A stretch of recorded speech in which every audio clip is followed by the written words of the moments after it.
ॐ ह्रीं श्रीं क्लीं श्रीं कुबेराय अष्टलक्ष्मी मम गृहे धनं पुरय पुरय नमः।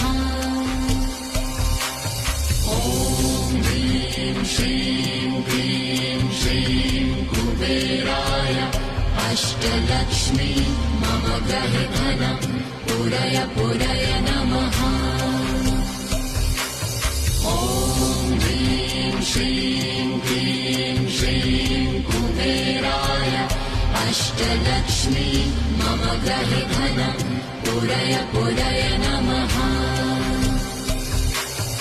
ॐ ह्रीं श्रीं क्लीं श्रीं कुबेराय अष्टलक्ष्मी मम गृहे धनं पुरय पुरय नमः।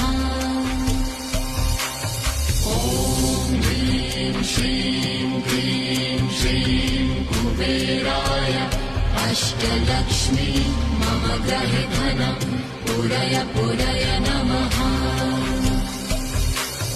ॐ ह्रीं श्रीं क्लीं श्रीं कुबेराय अष्टलक्ष्मी मम गृहे धनं पुरय पुरय